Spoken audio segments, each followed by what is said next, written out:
आत्मा क्या है? आत्मा एक स्वयं प्रकाश है और उसके प्रकाश से ही ये सारा जहां प्रकाशित होता है। आत्मा आपके शरीर के बचपने को जानता है। बचपना निकल जाता है लेकिन आप रह जाते हैं आत्मा होकर के, और आप जो बच गए वो ही जवानी को देखने वाले होते हैं। जवानी आई, जवानी भी आपके सामने होकर के निकल जाती है और आप रह जाते हैं। फिर बुढ़ापे को जानते हैं, बुढ़ापा भी आपके सामने आया और सामने होकर के निकल गया और आप रह गए। फिर इस शरीर की मृत्यु आई, मृत्यु भी शरीर को लेके चली गई लेकिन आप रह गए किसी और शरीर में जाने के लिए।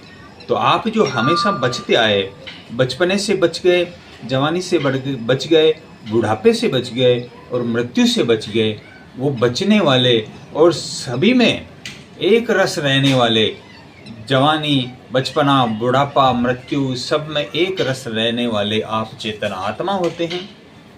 वो अजर अमर आत्मा होता है। इसलिए कहा है, महिमा निगम नेति कह कही, जो तिहु काल एक रस रही। जो तीनों काल में एक रस रहता है वो चैतन्य आत्मा ही हमारा वास्तविक स्वरूप है।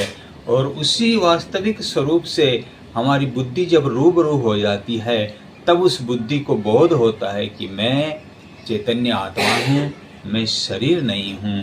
इस प्रकार के बोध को ही मोक्ष कहा जाता है।